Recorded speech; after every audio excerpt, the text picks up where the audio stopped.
Hello everybody.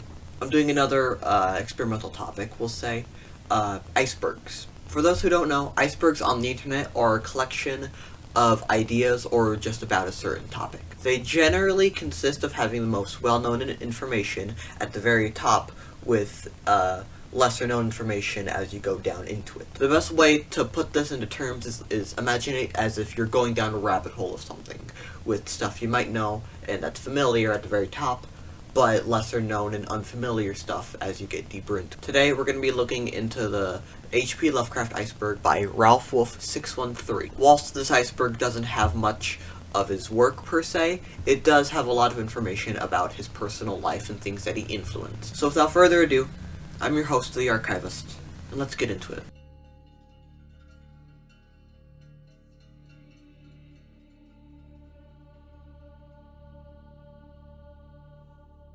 I would say most people are at least a little familiar with the fictional character of Cthulhu, who is a cosmic being that Lovecraft wrote. Its general appearance, which is described, is one of an octopus mixed with a dragon and a human. Cthulhu is also said to lay dormant in the underwater lost city of Relay. Cthulhu first appeared in the Lovecraft story The Call of Cthulhu, which was published in 1928. Ever since then, Cthulhu has been popping up in pop culture ever since. He's also the main antithesis, I believe, of the Cthulhu mythos, which is, named after him, so you would expect him to be in. Racism, the most controversial aspect of Lovecraft as we know it. It's said that his racism was so extreme that he only believed those worthy were people who derived from pure English descent. Although some people do argue this was a byproduct of the time, especially in New England in the 1800s. As I said in my previous video, we all should know that racism is dumb and wrong, but I think we should still honor Lovecraft for his contributions to the scientific and horror world. Robert E. Howard is an American writer. He's generally considered the grandfather of the sword and sorcery genre,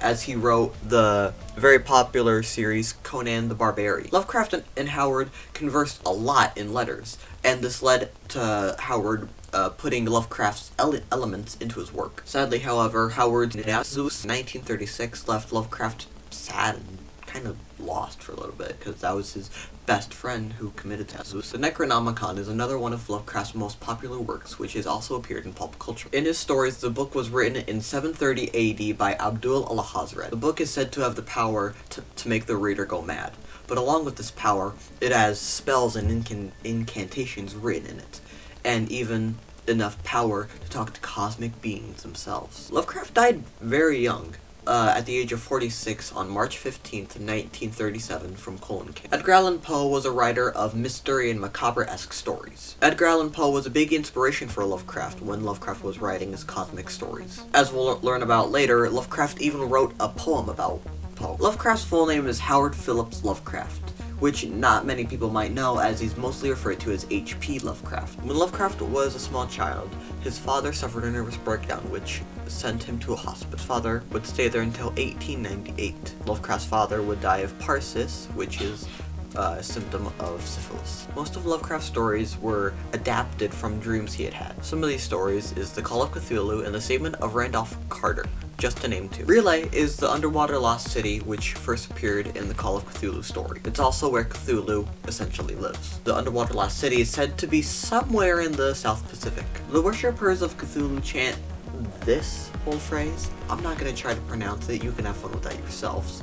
But it essentially translates to, "In this house of Relay, dead Cthulhu waits dreaming," which is very nice.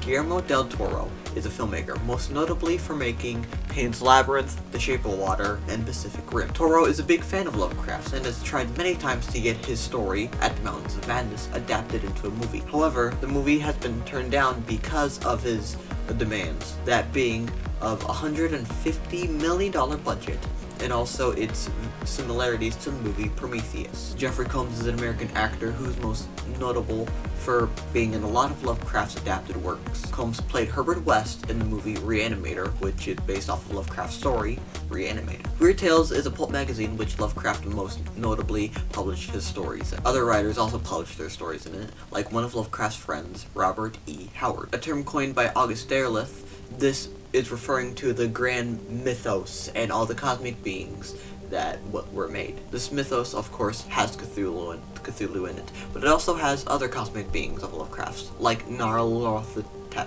Lovecraft loved poetry and wrote a lot of it. The first poem Lovecraft made was of a paraphrase of a Greek story, which he wrote when he was just 7 years old. After H.P. Lovecraft's father had died, it was up to his mother, 2 aunts, and grandfather to raise him. His grandfather was, of course, named Whipple von Buren Phillips, which, again, I will never stop professing my love for that name. His grandfather is one who would tell him these old scary stories, which is what started Lovecraft's interest into the horror world. Lovecraft has been the influence of a lot of horror media. One of those being Stephen King. Stephen King has written a lot of stories, and these stories also include elements of cosmic horror. Metallica wrote and made 3 songs based off of Lovecraft's works. These songs are All Nightmare Long, Thing That Should Not Be, and The Call of Cthulhu, but with a K. In preparation for this video, I decided to listen to these songs, and believe it or not, they're actually pretty good. I'd recommend you give them a listen. Shumagorath is a creature which first appeared in the story The Curse of the Golden Skull, which was written by Robert E. Howard. It was summoned by a wizard of Rodeth, who summoned this creature with his final words. This being also appears in the Marvel comic book series, and Doctor Strange actually fights him a couple times. Because the studio didn't have rights to the name Shumagorath, however, in the Multiverse of Madness, we can see this creature go by the name of Gargantos. Abdul al-Hazred is a nickname Lovecraft was given when he was a child.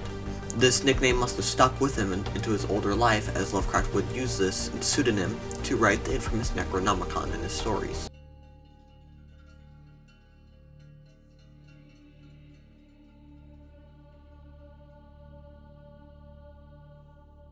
Stuart Gordon is a famous director who was born in Chicago, Illinois. Sadly, he died recently on March 24th, 2020. He is most famously known for adapting Lovecraft's works into movies, these being Reanimator, From Beyond, and Dagon. The Apocalypse Trilogy are 3 movies which were filmed by John Carpenter, which all have cosmic elements. These 3 films are The Thing, Prince of Darkness, and In the Mouth of Madness. At the end of the intro to any episode of the show, Rick and Morty, we can see a creature that kind of resembles Cthulhu. We see this Cthulhu-esque creature chase our 3 main characters, as it seems they've stolen its child for whatever reason. I don't know. The creator, Josh Brolin, is a pretty strange guy, especially with the allegations against him.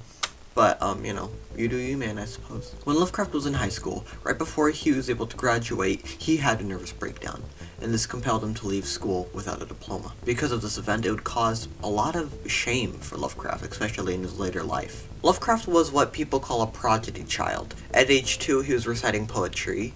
Age 3, he could read. And age 6, he wrote his first poem, which, again, it still boggles my mind that he was able to do all these things. Arkham is the name of a fictional city which is located somewhere in Massachusetts. Its exact location is not specified. This city also has served as inspiration for Arkham Asylum in the Batman franchise. After beginning writing fiction, Lovecraft was one of the few authors to mainly stick to one genre. To give a little explanation on how he writes his horror stories, he would make suspense throughout the story, which slowly built up until he finally revealed what cosmic horror was lurking beyond the veil.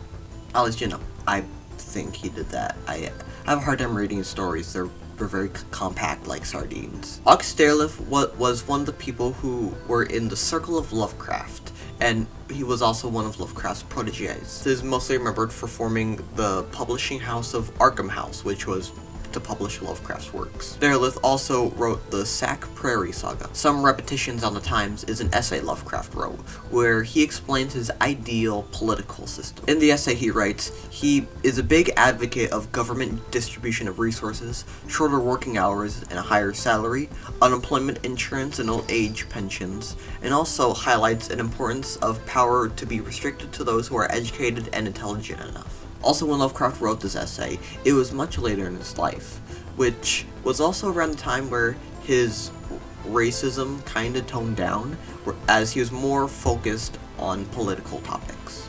So, you know, even though we know racism is bad, we're going to take this as a win. The World Fantasy Award is an award for artists who are in the fantasy genre. The award was first started in 1975 in honor of Lovecraft. In fact, the first theme for the first event to have it was the Circle of Lovecraft. Winners of this award would receive a bust of Lovecraft, but this was discontinued in 2015. Lovecraft, because he was a quirky guy, signed some of his works using pseudonyms, some of these being Louis Theobald, Humphrey Littlewhite, Ward Phillips, and Edward Softly.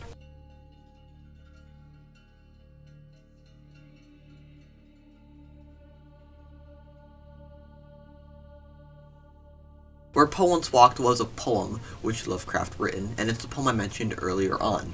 Essentially, it's a short poem Lovecraft had written in honor of Edgar Allan Poe. Now, I will do my best impression to read you this poem. Where Poe once walked, eternal brood the shadows on this ground, dreaming of centuries that have gone before. Great elms rise solemnly by a stab and mound, arched high and above a hidden world of yore. Round all the scene a light of memory plays, and dead leaves whisper departed days, longing for sights and sounds that are no more. Lonely and sad, a spectre glides along aisles where of old his living footsteps fell. No common glance discerns him through his song, peals down through time with a mysterious spell.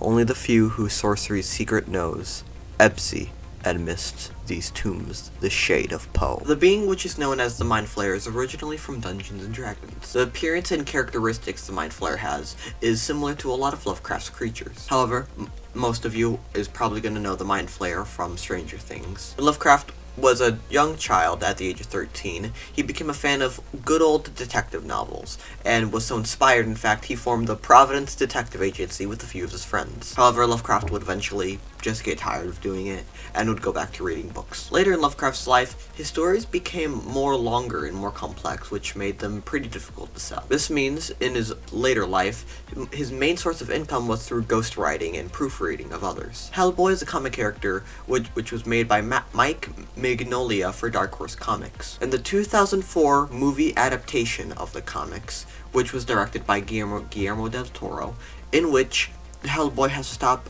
a group from summoning a group of cosmic gods, which have the appearance of an octopus. As we know, Guillermo del Toro is a big fan of Lovecraft, and a group of people trying to summon octopus cosmic monster is probably a reference to Lovecraft's works. Arkham House is a publishing firm which was made by August Derleth and Donald Wandre in 1939. This publishing firm was firstly just made to publish Lovecraft's works in a hardcover form, as they had only been published in small pulp fiction magazines, which again, I will say, is very wholesome. The Conservative was a journal written and published by Lovecraft from 1915 to 1923. Some of the articles in it was written by himself, but others were also written by his friends. It mostly featured a lot of political news, but it also featured some stories, poetry, and some literary critiques. On the album cover of Iron Maiden's Life After Death, we can see on a tombstone a quote from Lovecraft. This quote is, "That is not dead, which can eternal lie, yet with strange eons, even death may die," which is a quote from his story, The Call of Cthulhu. However, the quote on the tombstone is actually a misquote from the story. The original quote is, "That is not dead, which can eternal lie, and with strange eons, even death may die."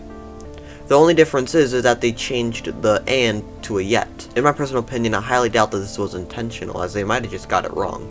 But if it was intentional, then why would they only change one word and not multiple? A Confession of Unfaith is an essay Lovecraft wrote, which essentially explains his religious views. In the essay, he describes his shift from Protestantism, which his parents had taught him, to atheism in his later years. Essentially, Protestantism is the ultimate belief that the Bible is the ultimate authority in religious truth, whilst atheism is, well, you don't believe that, and you don't believe in God or anything of that sort. Ward Phillips is a character from the RPG Call of Cthulhu. This character is not only based off of Lovecraft himself, but is also a pseudonym that the writer would use. In August Derleth's story, The Lamp of Alahazred, where Ward Phillips has the Lamp of Alahazred. It allows him to travel throughout worlds and journeys, mainly those of Lovecraft's. In the RPG, he is able to use this Lamp of Alahazred to walk between the waking world and the dreamlands. Nigel John Dermont Neal, otherwise known as Sam Neill, is an American actor who most notably played Alan Grant in Jurassic Park and a few cosmic horror movies, such as The Mouth of Madness, Event Horizon, and Possession. Because of these roles he took, he's become very popular in the Lovecraft fandom, much like Jeffrey Combs. H.P. Hatecraft is a parody of the author which appeared in the cartoon Scooby-Doo Mystery Incorporated, which is a fantastic show. This parody was featured in 2 episodes of the show, The Shrieking Madness and Pawn of Shadows. In the show, the author is claiming that the books he's selling were given to him from these cosmic and ancient beings, but in reality this is just a hoax he's using to sell his stories. The character is also voiced by Jeffrey Combs, who again, it was mentioned earlier. Also, if my memory serves me correctly, there were a decent amount of Lovecraft references throughout these 2 episodes.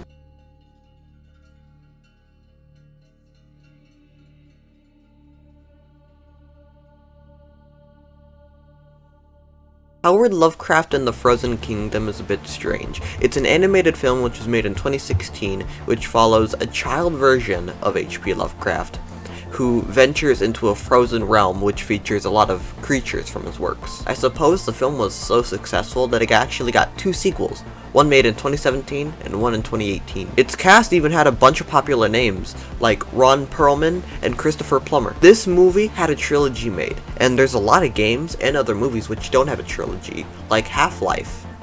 Valve can't count to 3, I guess, but apparently the people who made Howard Lovecraft and the Frozen Kingdom can. Many, including myself, felt it very strange to make a child's movie based off of Lovecraft. The reviews for it on IMDb is 4.9, and it has a 67% on Rotten Tomatoes. My personal review of this animated movie, it makes me feel sick while watching it. Imagine if you took the Addams Family animated movie, the one that was released recently, but you drenched the whole thing in olive oil. La Herencia Valdemar, but translates to The Vladimir Inherency, is a 2010 Spanish film. It was written and directed by Jose Luis Allman. The movie's story is based off of the Cthulhu mythos, but not specifically one story. The movie is divided into 2 parts, and in the second part we see the main man himself, Cthulhu.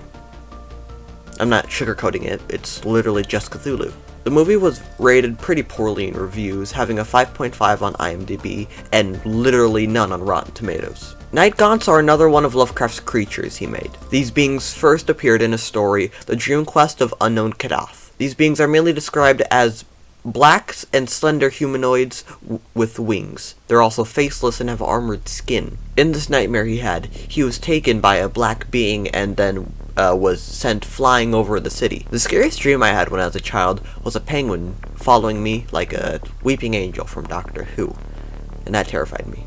When Lovecraft was in a relationship with Sonia Green, his wife, he moved in with her in Brooklyn. Despite his good relationship with his spouse, his relationship with the city of New York wasn't the greatest. His wife's hat shop went bankrupt, and he didn't take an editorial position for Weird Tales. His wife was also sent to a sanatorium because of her health, and he didn't like the amount of foreigners in the city because he was racist. Luckily for him, I suppose, he did go back to Providence, Rhode Island in 1929. Now, we are talking about eldritch beings which are older than time, and their names could make us go mad any second, so I have really no idea why anyone would want to truly pronounce Cthulhu. If you are wondering how to truly pronounce Cthulhu, or the closest thing to it, it is Cthulhu.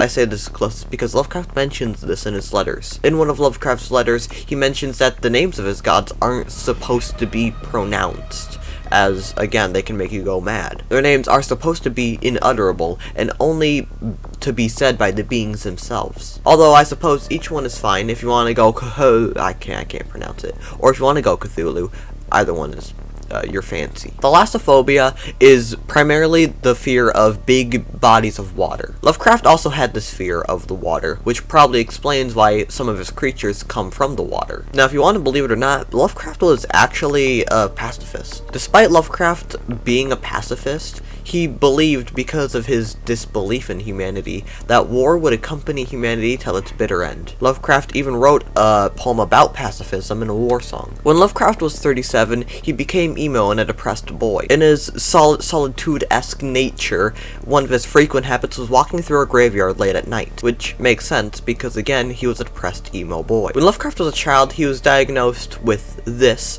and I'm not going to try to pronounce it, much like Cthulhu's name. This is a very rare disease which keeps your body temperature independent from the environment around you. Essentially, whatever his body temperature was didn't matter on the environment around him. Because of this, many report that his skin was apparently very cold to the touch. Lovecraft was what people call an Anglophile, which essentially means he was highly supportive of England and or Britain. Lovecraft was very opposed to democracy and believed that it should be run by an aristocrat. You know, this makes a lot of sense, because his stories are filled with his fancy and English dialect, which, you know, he probably had a high thinking of himself, but probably not, because he was a depressive emo boy. Lovecraft for his entire life was a teetotaler, which essentially means he didn't drink alcohol for his entire life. This is mainly because as he grew up, alcohol was banned in his household. Also, when Prohibition first happened, Lovecraft was very supportive of it. However, as time grew on, he changed his mind and thought it was ineffective in the 1930s. Although despite this, in his entire life, he never had a drop of alcohol. In Lovecraft stories, the power of the Necronomicon is only mentioned. There's never an actual written version. After Lovecraft died, however, many people, trying to make a quick buck, apparently wrote real versions of the Necronomicon and sold these as real witchcraft books. A lot of people bought these books trying to, you know, find spells in them, but you know, they're all fake. Lovecraft made the Necronomicon up. It's not a real thing that we know of.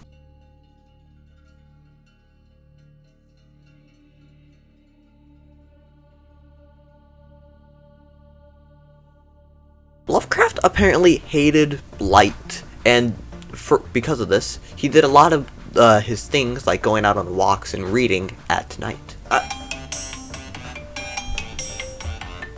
My friend's calling me. Hello?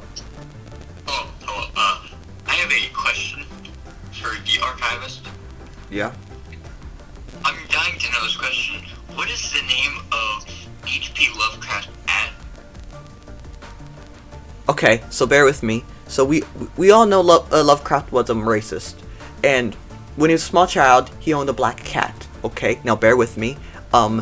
This cat's name was continue to bear with me. His cat's name was the N-word. And you may be asking, why did he name his cat this? I have literally no idea. The only thing I could find was that he himself may not have named his cat. It might have been his father, mother, just someone in his family. Hopefully not his grandfather, because then that would really change my views on Whipple. After reading some letters where he mentions this childhood cat, he seems to be very fond of it. So, I mean, at least it's not like he, you know, was mean to the cat and didn't like it. No, at least he was very bonded with the cat, I suppose. Also, apparently the cat just disappeared one day in 1904, which is also the same year his grandfather disappeared. So, it's so strange. This also, cat's name was used in one of his stories, The Rats in the Walls, where the cat in the story is supposed to be an homage to Lovecraft's childhood cat. After the rich people in Lovecraft's time didn't assume the characteristics of Lovecraft's ideal government structure, which he had hoped, Lovecraft started to support socialism. This is mainly because of the increase of socialistic countries during the Great Depression. Lovecraft, however, was against the beliefs of Karl Marx, who developed Marxism. Lovecraft believed that if a Marxist revolution happened in America, it would destroy its whole entire structure. In Lovecraft stories, the coordinates of Relay, the underwater lost city, is 49.9 south, 126.43 west, which is just short of Point Nemo, which is 52.6 south and 123.6 west. I have no idea how to read coordinates. It's this on the screen. For those who don't know what Point Nemo even is, Point Nemo is the farthest point away from any human civilization in the world. Also, in 1997, Point Nemo was the place of an event. The United States Navy, across thousands of miles, picked up a sound. The sound is called the bloop. Now, this sound, again, was heard over thousands of miles on the sea floor, which, again, is farthest from any point in civilization. Now, scientists have said that this is probably just ice caps melting from global warming. But you know it as I do. That is Cthulhu.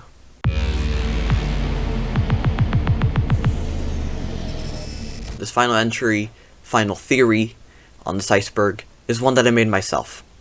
And that is Lovecraft was an eldritch being. Before I continue more,